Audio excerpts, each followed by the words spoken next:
Welcome to From Betrayal to Breakthrough. I'm Dr. Debi Silber, and today's guest is Dr. Sherry Price.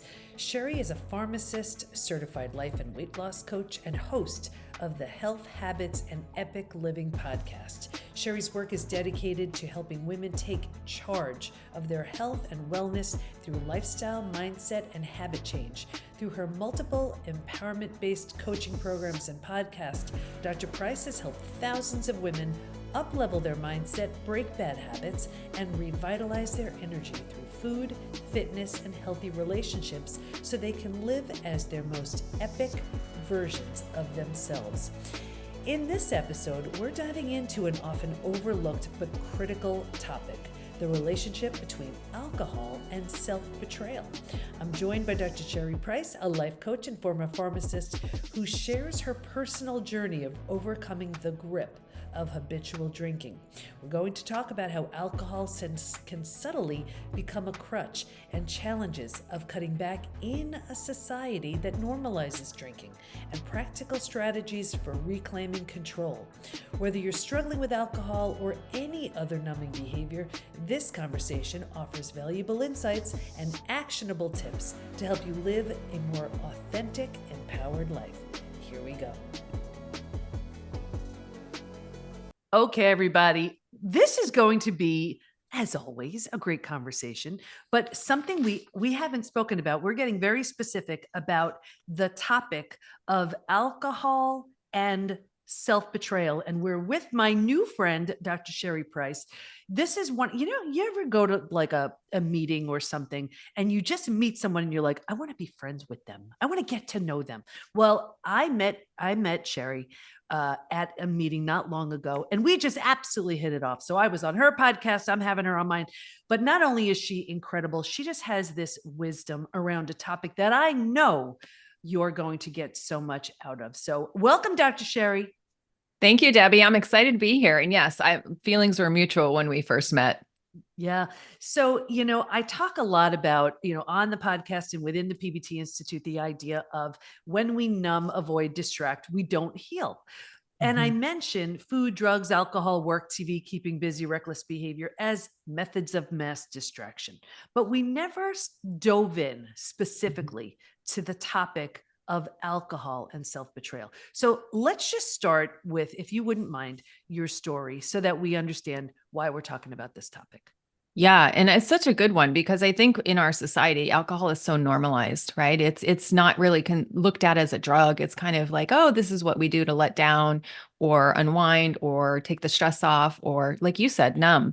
And that is kind of my attitude towards it for a long time until I ran into a little bit of a problem with over drinking. Now, I just want to comment, to me, if you were to say I was an addict, maybe I met the definition, I don't know, but it just didn't feel like a term that resonated with me. And so when I work with women, a lot of people will say, well, I'm borderline, or it feels like it, but I don't know. I just don't wake up in the morning craving it, wanting it. I'm not like rock bottom. I'm not like spending all my money trying to do this. It's just, for me, it felt like this habit that I was wanting to get over.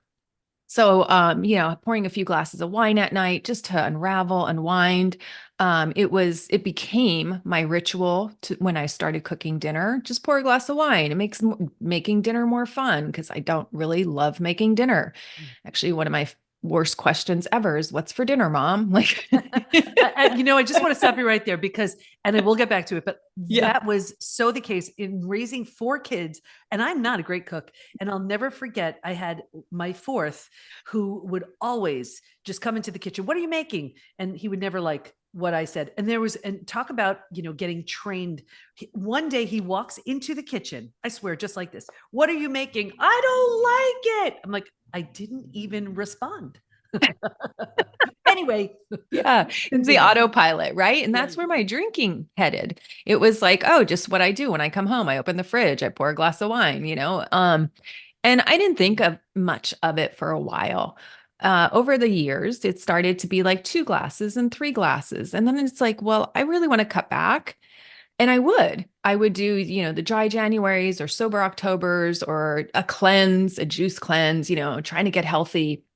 And after those 30 days or that 10-day or that cleanse, I would come right back to the same amount of drinking. So if it was 3 glasses the night before, it was 3 glasses again eventually, like within days. It's like, okay, this just really feels like an ingrained habit. And why am I doing this? Um, and the kicker was for me, I didn't want to quit. I didn't want to remove it from my life entirely. I would tell this to my husband all the time. I just wanted to be a woman who could take it or leave it. Like, I just didn't want to have that constant pull, that constant crave, that constant, like, life is better when I drink the Chardonnay. Like, that's exactly where my mind went. That's exactly how I felt about it. And so cutting back never lasted. And I was just really perplexed by that. And that's what started me down this whole kind of rabbit hole and practicing as a pharmacist before that and now as a life coach. It really revolutionized, right, how I thought about betraying myself because I wasn't feeling good in the morning. I wasn't remembering conversations. I was making promises to my daughter and forgetting them the next day. And it's like, I just don't want to be this woman anymore. And why is it so hard to cut back? And I didn't learn all of the techniques to really cut back. And I would run into time and time again places in society where, oh, that's not an option when you cross a certain line. You can't just cut back, you have to quit. So there are so many different parts of this I want to dive into. Let's start with, was there something that motivated you or incentivized you to start the drinking in the first place? Was it simply like, oh, it just seems like such a beautiful way to make dinner? Like what was the incentive? I would think about alcohol as a way to relax, a way to unwind. So it became like my reward at the end of the day. I'm crushing it at work. I'm getting advanced and promoted, and you like I'm highly successful, highly achieving person. And maybe it's because I didn't know how to take the edge off. Like I didn't know how to relax or unwind on my own. And it just felt like, okay, when I transitioned from job to home life and mommy life and household life, like I was still like on the go, thinking, homework, bath time. And so I think it became this panacea during the week, just to like breathe, get mommy time, feel relaxed. And then on the weekend, it was like, okay, it's what we do on date nights. Okay, we hang out with people who drink. And, drinking is like part of high society. It's part of like how we roll. We're maybe at a country club and yeah, we're drinking. And so it just felt like it was socially so normalized and socially so part of our culture. And we'd go to wineries and then we'd make an academic experience like, oh, this varietal and this grape. And you become educated and that like um appealed to me from an intellectual standpoint, Right. so it just became fun. It became a hobby. It became a pastime. It became a way to relax. It became literally, I would see it as my panacea for managing my stress, managing my anger, my disappointment. Like it just took that edge off. And I just didn't know, I didn't want to walk around edgy all the time. And I didn't know how to take that edge off for myself. And it can be a beautiful way to relax and unwind and socialize and all of that. It's Yes. only it becomes an issue when it becomes an issue, right? Yeah. So I guess there's that fine line, and Yeah. maybe the fine line is around why you're choosing it, as Yeah. opposed to, right, when it's just a Yeah. nice social thing, as opposed to I need this because I don't have other ways, or I haven't explored other ways to Yeah. unwind or relax. Totally. Totally. And I just justified all the ways I wanted it in my life. And what you had originally asked was like, what are the pain points? And so the pain points for me are like, okay, I'm now in my mid 40s and I can't cut this back. Where is this train going? Like, okay, it's 3 glasses most nights, not all nights. Like it wasn't like I had to have it or I'd have like shakes or anything. But it was like the next day, it's like more caffeine, more coffee, feeling groggy, forgetting conversations, belly bloat, um, and just feeling like, why do am I a person that needs it when I know better? It was almost like a moral, like Yeah. my morals got like the best of me, and the self-critic in the morning was like, that was honestly my rock bottom is like just loathing, self-loathing in Yeah. the morning. And it just felt terrible. And I didn't want to be this role model for my daughter this way. And I didn't want to you know, I don't know. I just didn't want to act so sloppy. I felt like I got sloppy the more I drank. And I wouldn't drink always to passing out. Sometimes, yes. Mhm. Well, and that's embarrassing too. Like you wake up in the same clothes you wore the night before. It's like I would pass out some nights and be like, geez, I need to do my brush my teeth, cleanse my face, change clothes. Yeah. And so I'm like, this just doesn't feel like the adult I want to be. So it was a lot of the self-berating kind of inner critic that I was facing that I was just kind of done with. I would swear it off at 6 a.m. And then by 6 p.m., I'm like, oh, this is the best thing ever. And so that dichotomy between like your 6 a.m. self and 6 p.m. self just started to like, Sherry, when is this conversation going to end in your head? And I can relate to it as far as binge eating because I grew up as an emotional eater. It's what I knew. You ate because you're happy, sad, bored, frustrated, whatever.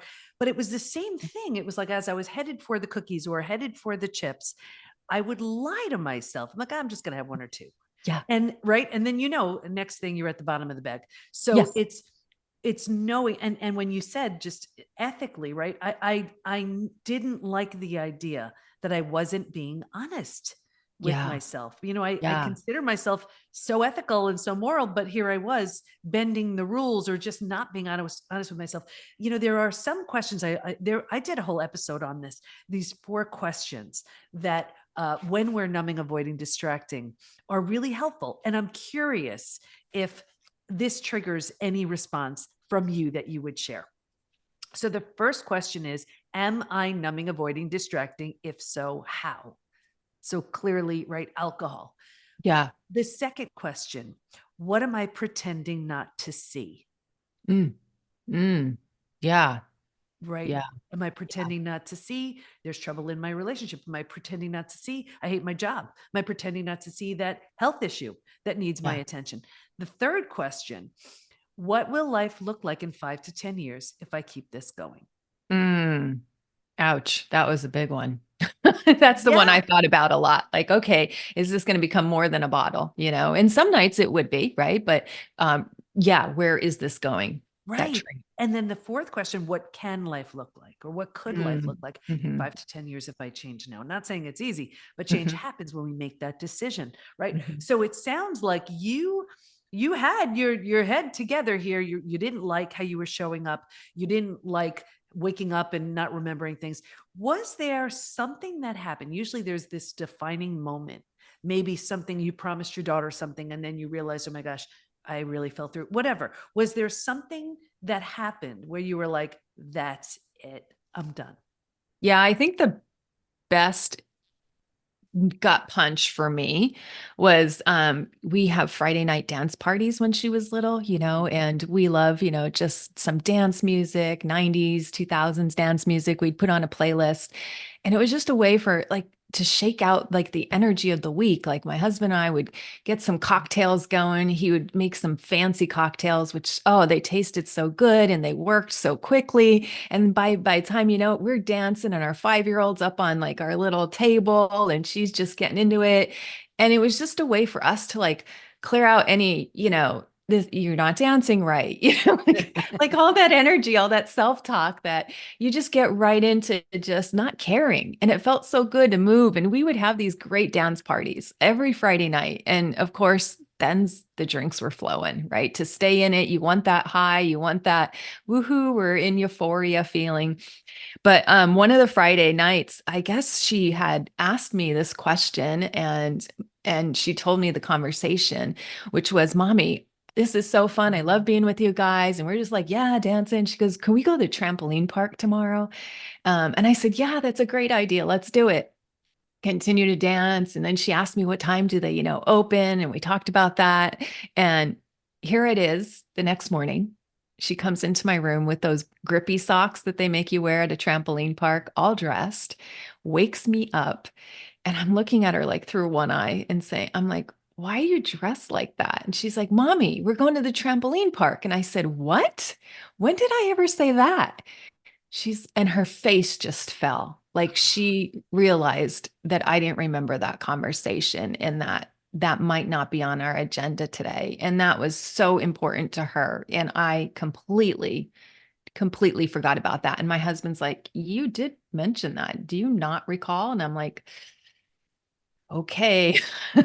And that was like a severe gut punch, just to see her face fall. Even my husband remembered. I'm just like, wow, I must have been on another planet and I don't recall this. And I do not want to be that kind of mom. So that was a gut punch for me. And that really opened me up to like, okay, let's cut back. It's take this into the next level of seriousness, not just dabble, but let's commit.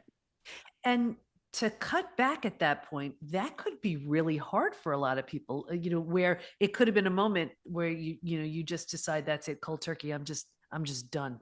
Were you able to cut back? And what was stopping you at that point? Like what would happen, let's say a glass in, to stop Yeah. you from the 2 and 3? Yeah. So I would say that if you told me like that I'd have to stop, here's where my brain went. Oh my God, we can't have any Friday night dance parties because I just can't cut a rug and let loose like that. Yeah. Only alcohol can get me there. Um, my God, my life is going to change. My social circle is going to change. What are my friends going to think when I don't go for that second round? And, we're buying each other rounds, right? Or, hey, we're going out to this winery. You want to join us? Um, so there's a lot of scared fear. Like, how would I show up? How could I show up? I'm not the type that wants to use excuses like, oh, I'm on antibiotics. Mhm. And I definitely was getting past the phase where I could be pregnant. Like, Right. like I wanted to be honest about it, but I didn't know how I would be accepted from my friends. So there was that like fear of like, oh my gosh, maybe my social circle needs to change. I don't want it to change. So I think all of those, I just want your audience to hear like all of that comes up, even when you want to cut back or even consider cutting it out. And I get it. I get it. Because if it's been a fabric of your life for me over a decade, it's like I really love my friends. I kind of really like part of the drinking culture. I kind of really want to still do it. So what was realistic? I didn't even know, Mm. and so yeah, cutting back, it was, and then, also, how was I going to do that? Because everything I knew as a pharmacist and from the medical community was, AA was programs, was step programs, church programs, like any kind of program. It's all about cutting it out. Mhm.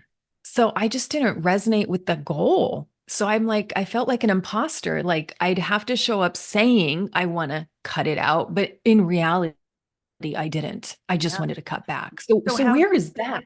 Right. So how did you manage that? Like, let's say here you are, Right. you're out with your friends now. They're expecting another round, and Yeah. you were now choosing a different path. What did you do? How'd you manage that? Yeah. So I um actually didn't know what to do and what to say. And I would sometimes opt, I say, oh, that's enough. And then we'd keep going. And then I felt so awkward with not keeping going that it felt so uncomfortable in my body that sometimes I just cave. Yeah. And I would just hold it, and I'd just be like, okay, it's in my glass. Okay. I'm not bringing any attention to me. I'm not the Debbie Downer of the party or whatever. So it was just like, okay, I'll just have it in my glass. And then, and like, if we're at an outdoor event, it's nice because you could just pour it on the grass, even nobody's looking. Yeah. So I got creative with ways to like not do it. Or if I'd get to the restaurant earlier than them, I'd head to the bar and have the bartender make me a drink that looked like there was vodka in it, but there wasn't, like a vodka soda without the vodka. So it was, I started doing like these things behind everybody's back, and that felt so weird and creepy. And I'm like, why can't I be open about this? So it really wasn't until I found a coach that started talking about how to change the habit of over drinking. And I was like, that is my language. That resonates with me. That's my tribe. And so I'm so thankful for having a tribe where I was like, oh, and then she would give me tips on, what to say when you're out with people and how to, kind of come out of the closet about it. Right. And that was just so helpful because I didn't have that lingo. It felt so awkward and stigmatizing to bring it up. I didn't want to call out my friends. I felt like if I called out my own drinking, it would call out my friends drinking and like Mhm. throw them out and make them feel bad. And I didn't want to do that. So there was a lot of learning the lingo of cutting back. And I would love to learn some of the phrases and things that you said, but Yeah. I can so appreciate that discomfort when everyone is expecting you to do the Yeah. same thing you've always done, and now you're making a change. And again, I can only relate it with the emotional eating. And I'll never forget, here I was out with a bunch of friends, and there was the big basket of tortilla chips on the table, and they were always kind of making fun of me about how I would eat and be so careful. So I ate almost the whole basket of chips, almost just so I didn't hear it. And then I woke up the next day feeling awful. And I was like, really? Is that what I'm going to do? So it was the same idea of, I have to come up with something to say. It's going to Yeah. be a little confrontational. It's going to feel awkward. It's going to feel weird, but I'm going to walk away feeling better than that sick, nauseous feeling from totally overdoing it. So what were some of the things that this guy Yeah. suggested Yeah. instead? Yeah. And here, like some of the environments, like when you get there and your friends have already ordered, they'd order you your favorite drink, right? And so it's like, okay, I wasn't planning on actually having that one. So now what do I say? How do I get them untrained on how to train me? My parents, when I show up, they have all these Chardonnay bottles. And then it's like, it was so hard for me to say no at first. So I just drink and be like, oh, I'll worry about it on the times I'm not around my parents or I'm not with my friends. Mhm. So some of the things I learned that were helpful is, hey, I'm exploring a new relationship with alcohol. So I'm just not going to show up and order my consistent drinks all the time. And just want to let you know, and just looking for some support in this area. I don't know what it's going to look like and how it's going to all pan out, but just come to me for some guidance day by day or whenever we hang out. Mhm. I felt like not, hey guys, I'm cutting back on drinking. I just get 6 drinks a week. And, I need to know when we're hanging out because I have my quota. And I didn't want to put any pressure on them. I didn't want to put any pressure on me. I didn't want to make it so regimented because I was still figuring out what is my new relationship with alcohol. I hear some people say, hey, I'm embracing healthier lifestyles, healthier ways now. So I'm just, lumping alcohol into looking at food and calories. So they make it about a calorie thing, Mhm. whatever it needs. So you can just start like shifting the conversation and shifting your identity with your friends, right? They just want to support you, Yeah. and everybody wants to get healthy. And when you start getting healthy, sometimes it, radiates out to others. And then they start, sharing their health journey or however you want to phrase it. But I think it's important just to say, hey, here's where I'm at.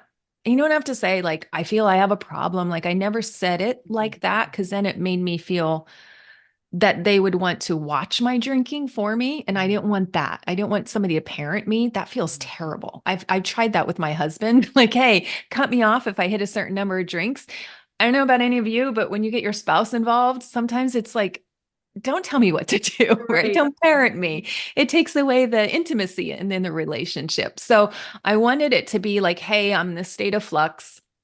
I'm kind of wanting to redefine my relationship with alcohol. It's just I want you to support me in that. And I might decide some days to go big, some days not. So that's how I started to address it Yeah. initially. And I may have shared this before in another episode, but when we're making that change, when we're saying something uh, differently, when we're instituting a new boundary, whatever it is, that's the hardest moment right there. But Yes. if you do that, you say that thing that takes you 30 seconds to say or a minute to say, what you've secured lasts so much longer. So if you can just get to the point where you actually say the words, then you can have that support with the outcome that you want. Was there anybody who really gave you a hard time, or?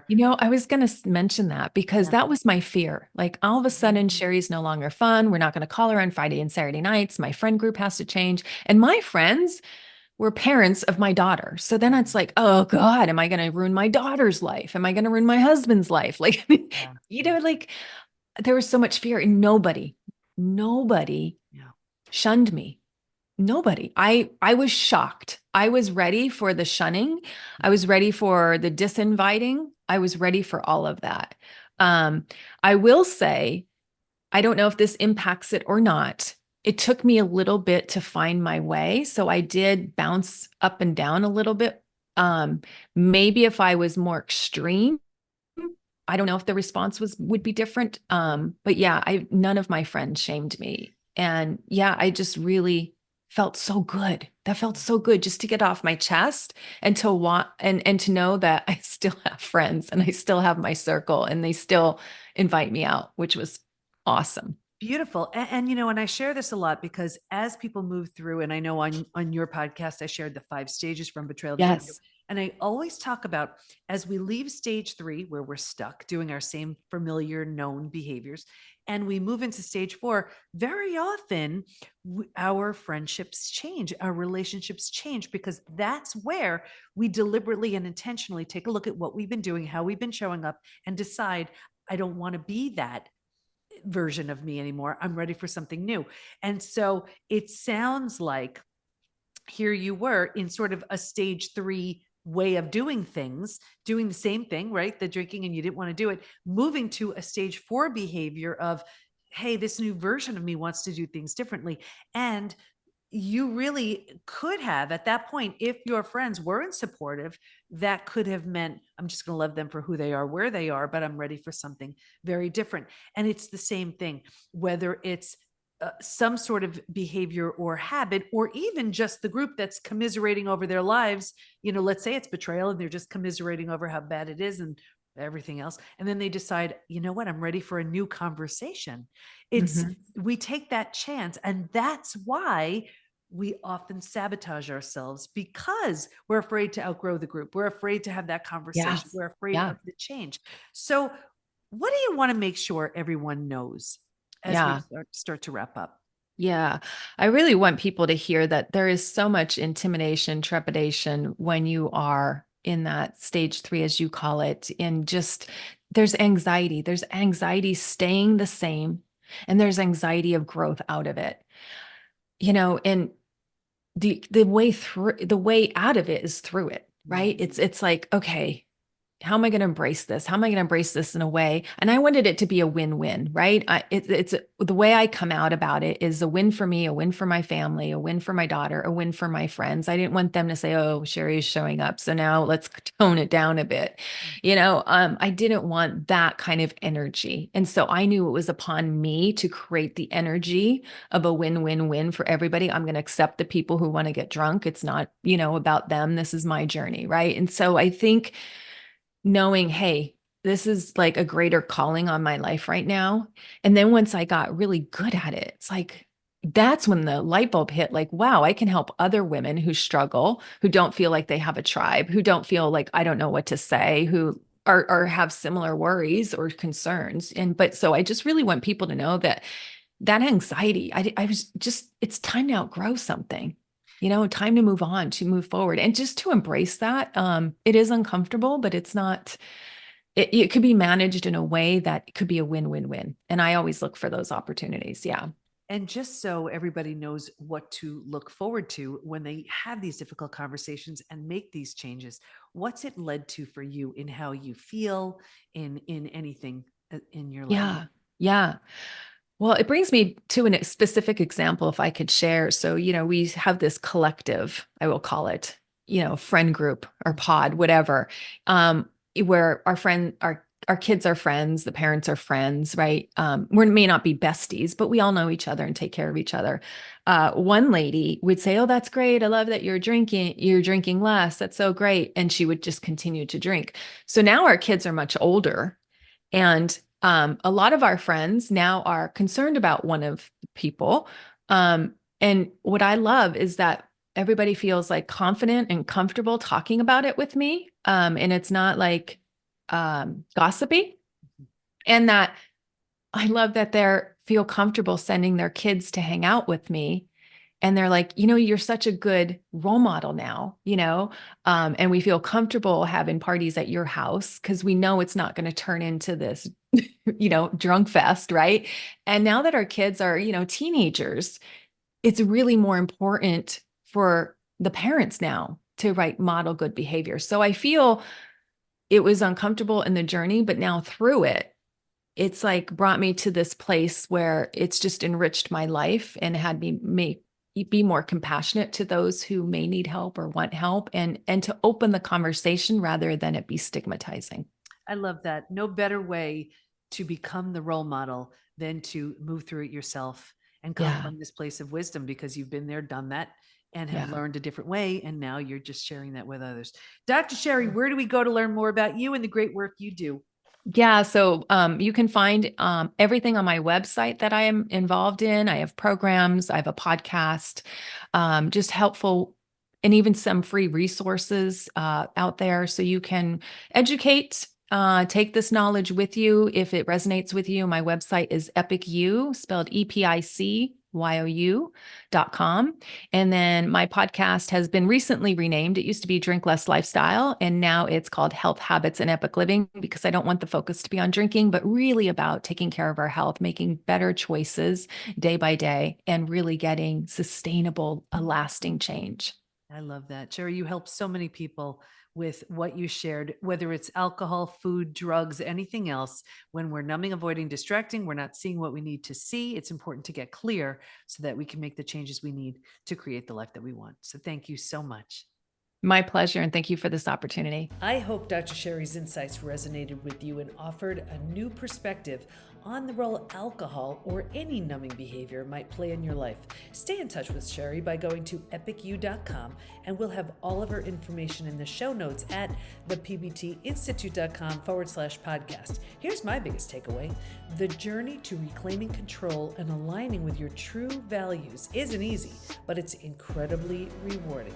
Just another example of hard now, easy later, or easy now, hard later. Take your pick. It's going to be one of those two. Sherry changed a behavior that was challenging and is now a role model for her daughter, friends, and others. If you found this conversation helpful, be sure to check out Dr. Sherry's resources and podcasts for more guidance. And as always, thanks for tuning in. If you enjoyed this episode, please share it with someone who might benefit, and don't forget to subscribe for more empowering conversations. Thanks for listening. Can't wait to be with you next time, and here's to your breakthrough.